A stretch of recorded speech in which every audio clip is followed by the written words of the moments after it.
வில்லியனூர் சட்டமன்ற தொகுதியில் பயணியர் நிழற்குடை, சாலை மேம்படுத்துதல், கல்வெட்டு அமைத்தல் உள்ளிட்ட 1 கோடி ரூபாய் மதிப்பிலான வளர்ச்சிப் பணிகளை எதிர்க்கட்சித் தலைவர் சிவா பூஜை செய்து தொடங்கி வைத்தார். புதுச்சேரி மாநிலம் வில்லியனூர் சட்டமன்ற தொகுதியில் முருங்கப்பாக்கம் முதல் வில்லியனூர் வரை உள்ள சாலையில் பாப்பாஞ்சாவடி, ஒதியம்பட்டு, திருக்காஞ்சி சாலை சந்திப்பில் இருபுறமும் என 4 இடங்களில் 22,35,312 ரூபாய் மதிப்பீட்டில் பேருந்து பயணியர் நிழற்குடை, 58,10,000 ரூபாய் மதிப்பீட்டில் Othiyampattu Saint Joseph of Cluny பள்ளிக்கு செல்லும் தார் சாலையை மேம்படுத்துதல், 19,34,000 ரூபாய் செலவில் திருக்காஞ்சி மணவெளி 4 முனை சந்திப்பில் RCC வடிகால் கல்வெட்டு ஆகிய பணிகள் என மொத்தம் 1 கோடி மதிப்பிலான வளர்ச்சிப் பணிகளுக்கான பூமி பூஜை நிகழ்ச்சி நடைபெற்றது. இப்பணிகளை தொகுதி சட்டமன்ற உறுப்பினரும் சட்டமன்ற எதிர்க்கட்சித் தலைவருமான சிவா பூஜை செய்து தொடங்கி வைத்தார்.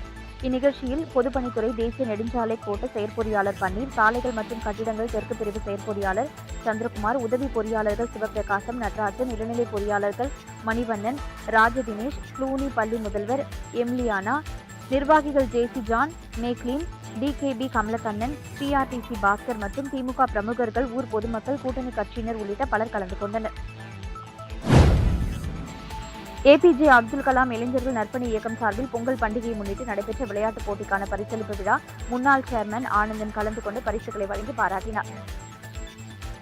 புதுச்சேரி மாநிலம் அரியாங்குப்பம் பகுதியில் அமைந்துள்ள அருந்ததிபுரம் கிராமத்தில் இளைஞர்கள் ஒன்று சேர்ந்து APJ அப்துல் கலாம் இளைஞர் மன்றத்தை துவக்கி 4 ஆண்டுகளாக அப்பகுதி மக்களுக்கு பல்வேறு விளையாட்டுப் போட்டிகளை நடத்தி பரிசுகளை வழங்கி வருகின்றனர். தமிழர்களின் பொங்கல் விழாவை சிறப்பிக்கும் வகையில் இப்பகுதியில் பல்வேறு போட்டிகள் நடைபெற்றது. இதில் வெற்றி பெற்றவர்களுக்கு அரியாங்குப்பம் கொம்யூனியன் பஞ்சாயத்து முன்னாள் சேர்மன் ஆனந்தன் பல்வேறு போட்டிகளில் வெற்றி பெற்றவர்களுக்கு முதல் பரிசினை வழங்கினார். 2ஆம் பரிசினை திமுக மாநில இலக்கிய அணி பேரவை அமைப்பாளர் சிவசங்கரன் வழங்கினார். 3ஆம் பரிசினை சமூக சேவகர் விக்கி என்கிற ராஜகணபதி வழங்கினார். இந்நிகழ்ச்சிக்கான ஏற்பாடுகளை APJ அப்துல் கலாம் நற்பணி மன்ற இளைஞர்கள் ரஞ்சித், பிரதீப், முகேஷ், அரவிந்த், வாசன், அருண், அன்பு, புகழ், மணிமாறன், சாரதி, தனு, சூர்யா உள்ளிட்ட நிர்வாகிகள் பலர் சிறப்பாக செய்திருந்தனர். புதுச்சேரியில் 5 பேரிடம் 1,59,000 ரூபாயை ஆன்லைன் மோசடி செய்த மர்ம நபர்களை சைபர் கிரைம் போலீசார் வழக்கு பதிந்து தேடி வருகின்றனர். தட்டாஞ்சாவடியை சேர்ந்த பெண் ஆன்லைன் இன்ஸ்டாகிராம் செயலியில் ஜோதிட விளம்பரத்தை பார்த்தார். அவரை தொடர்பு கொண்ட மர்ம நபர் அவரிடம் தன்னை ஜோதிடர் என அறிமுகப்படுத்திக் கொண்டு பேசினார். தொடர்ந்து மர்ம நபர் கேட்டதின் பேரில் 70,800 ரூபாயை அனுப்பி ஏமாந்தார். இதேபோல அபிஷேகப்பாக்கத்தை சேர்ந்த நபர் 55,000 ரூபாயும், வேல்ராம்பட்டை சேர்ந்த நபர் 24,965 ரூபாயும், உருளையன்பேட்டை சேர்ந்த பெண் 7,000 ரூபாயும், அரியாங்குப்பத்தை சேர்ந்த நபர் 1,350 என மொத்தம் 1,59,115 ரூபாயை ஆன்லைன் மோசடியில் இழந்துள்ளனர். புகாரின் பேரில் சைபர் கிரைம் போலீசார் வழக்கு பதிந்து ஆன்லைன் மோசடி செய்த மர்ம நபர்களை தேடி வருகின்றனர். காலாப்பட்டு சுனாமி குடியிருப்பு பகுதியில் நடைபெற்ற பொங்கல் விழாவில் பல்வேறு போட்டிகளில் பங்கேற்றவர்களுக்கு புதுச்சேரி மாநில மக்கள் முன்னேற்ற கழகத்தின் தலைவர் ராமதாஸ் பரிசுகளை வழங்கி பாராட்டினார். புதுச்சேரி காலாப்பட்டு சுனாமி குடியிருப்பு நலசங்கம் சார்பில் பொங்கல் விழா கொண்டாடப்பட்டது. இதனையொட்டி கோலப்போட்டி, மெதுவாக சைக்கிள் ஓட்டும் போட்டி, ஓட்டப்பந்தய போட்டி, இசை நாற்காலி போட்டி, பெண்களுக்கான கபடி போட்டி, உரியடி போட்டி என பல்வேறு போட்டிகள் நடத்தப்பட்டு நேற்று பரிசளிப்பு விழா நடைபெற்றது. சங்கத்தின் தலைவர் குமார் தலைமையில் நடைபெற்ற விழாவில் சிறப்பு விருந்தினராக புதுச்சேரி மக்கள் முன்னேற்ற கழகத்தின் தலைவர் பேராசிரியர் ராமதாஸ் கலந்து கொண்டு பல்வேறு போட்டிகளில் வெற்றி பெற்றவர்களுக்கு பரிசுகளை வழங்கி பாராட்டினார்.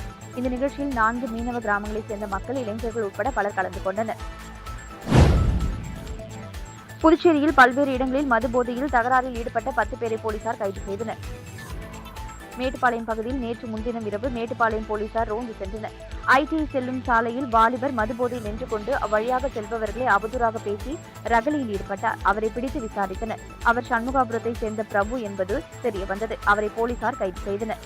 மேலும் தர்மாபுரி பகுதியில் போதையில் ரகளை செய்த சொக்கநாதன்பேட்டை வெங்கடேசன், முத்தியால்பேட்டை முருகன் வீதியில் ரகளையில் செய்த அதே பகுதியைச் சேர்ந்த ஹரிஹரன், விக்னேஷ், பிரதீப், தேங்காய்த்திட்டு துறைமுகம் அருகே ரகளை செய்த காராமணி குப்பத்தைச் சேர்ந்த தாமோதரன், முதலியார்பேட்டையைச் சேர்ந்த விஸ்வா, வானரப்பேட்டையைச் சேர்ந்த சரவணகுமார், துளசிராமன், வில்லியனூர் பகுதியில் ரகளை செய்த மணி ஆகியோரை அந்தந்த பகுதி போலீசார் கைது செய்தனர்.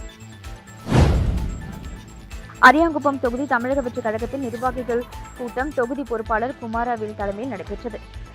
புதுச்சேரி மாநிலம் அரியாங்குப்பம் தொகுதி தமிழக வெற்றி கழகம் சார்பாக சமூக சேவகர் குமாரவேல் ஏற்பாட்டில் அரியாங்குப்பம் பகுதியில் உள்ள காமராஜர் திருமண மண்டபத்தில் பூத் கமிட்டி மற்றும் தொகுதி நிர்வாகிகளுடன் கழக வளர்ச்சி மற்றும் செயல்பாடுகள் குறித்த ஆலோசனைக் கூட்டம் நடத்தப்பட்டது. இக்கூட்டத்தில் முன்னாள் சட்டமன்ற உறுப்பினர் சுவாமிநாதன், சமூக ஊடக பிரிவு இணை ஒருங்கிணைப்பாளர் நிரேஷ்குமார், புதுச்சேரி மாநில நிர்வாகிகள் புதியவன், அரியாங்குப்பம் தொகுதி தலைமை நிர்வாகி வசந்தராஜா மற்றும் அணி தலைமை நிர்வாகி பிரபு ஆகியோர் முன்னிலையில் வகித்தனர். மேலும் இக்கூட்டத்தில் கழக தோழர்கள், தொண்டர்கள் என அனைவரும் கலந்து கொண்டு சிறப்பித்தனர். புதுச்சேரியில் குடும்ப தலைவிகளுக்கான உயர்த்தப்பட்ட 2500 ரூபாய் தொடர்பான அரசாணை பிறப்பிக்கப்பட்டுள்ளது. அரசின் எந்த துறைகளிலும் மாதாந்திர உதவித்தொகை ஏதும் பெறாத 21 வயது முதல் 55 வயதிற்குள் இருக்கும் வறுமை கோட்டிற்கு கீழ் உள்ள ஏழை குடும்ப தலைவிகளுக்கு மாதந்தோறும் 1000 ரூபாய் நிதியுதவி வழங்கப்படுகிறது. இதுவரை 65,000 பேருக்கு வழங்கப்பட்டுள்ளது. இதன் மூலம் 6,5 கோடி ரூபாய் புதுச்சேரி அரசு செலவழிக்கிறது. இந்த உதவித்தொகை 2500 ரூபாயாக உயர்த்தப்படும் என முதல்வர் ரங்கசாமி அறிவித்தார். இந்த உதவித்தொகையை உயர்த்தி கொடுக்க கவர்னர் கைலாஷ்நாதன் ஒப்புதல் வழங்கிய நிலையில் தற்போது அரசாணை பிறப்பிக்கப்பட்டுள்ளது. உயர்த்தப்பட்ட மகளிர் உரிமை தொகை அடுத்த மாதம் கிடைக்கும். இந்த திட்டத்தின் மூலம் புதுச்சேரி அரசுக்கு கூடுதலாக 9 கோடியே 75 லட்சம் ரூபாய் செலவாகும். துவக்கம் எப்பொழுது குடும்ப தலைவிகளுக்கு உயர்த்தப்பட்ட 2500 ரூபாய் கொடுக்கும் திட்டத்தை வரும் 22ஆம் தேதி துவக்கி வைக்க முதல்வர் ரங்கசாமி தேதி கொடுத்துள்ளார். இருப்பினும் பொங்கல் பரிசாக 3000 ரூபாய் அரசு நிதியை கொடுத்துள்ள சூழ்நிலையில் பிப்ரவரி முதல் வாரத்தில் ஆரம்பிக்கலாம் என அதிகாரிகள் தெரிவிக்கின்றனர். திட்ட துவக்கம் குறித்து ஓரிரு தினங்களில் அறிவிக்கப்பட உள்ளது. ஜீவானந்தம் நினைவு நாளை ஒட்டி அரசு சார்பில் அவரது சிலைக்கு மாலை அணிவித்து மரியாதை செலுத்தப்பட்டது.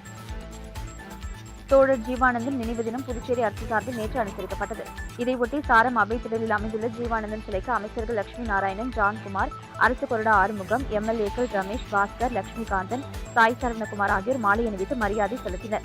இதேபோல இந்திய கம்யூனிஸ்ட் சார்பில் முன்னாள் அமைச்சர் விஸ்வநாதன், முன்னாள் எம்எல்ஏ கலைநாதன், மாநில பொருளாளர் சுப்பையா, நிர்வாக குழு உறுப்பினர்கள் சிவா, அந்தோணி, மாநில குழு உறுப்பினர்கள் முருகன், மூர்த்தி, செல்வம், பெஞ்சமின், கலை இலக்கிய குழு தலைவர் சிவகுமார் ஆகியோர் மாலை அணிவித்து மரியாதை செலுத்தினர். பாகூரில் பொது இடத்தில் மது குடித்த 14 பேர் மீது போலீசார் வழக்கு பதிந்தனர்.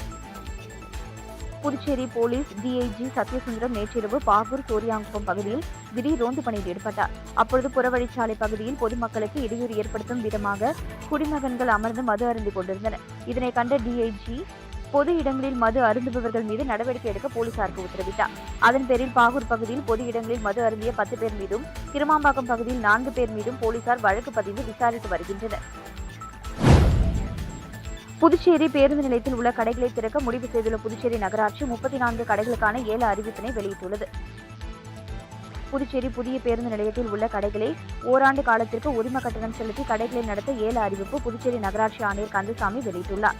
இதன்படி வருகின்ற 20ஆம் தேதி காலை 10 மணி முதல் ஏல அறிவிப்பு தொடர்ந்து விண்ணப்பம் சமர்ப்பித்தல் ஆரம்பமாகும். பிப்ரவரி 5ஆம் தேதி மாலை 3:30 மணி வரை முன் வைப்பு தொகையுடன் சேர்த்து ஏல விண்ணப்பத்தினை சமர்ப்பிக்கலாம்.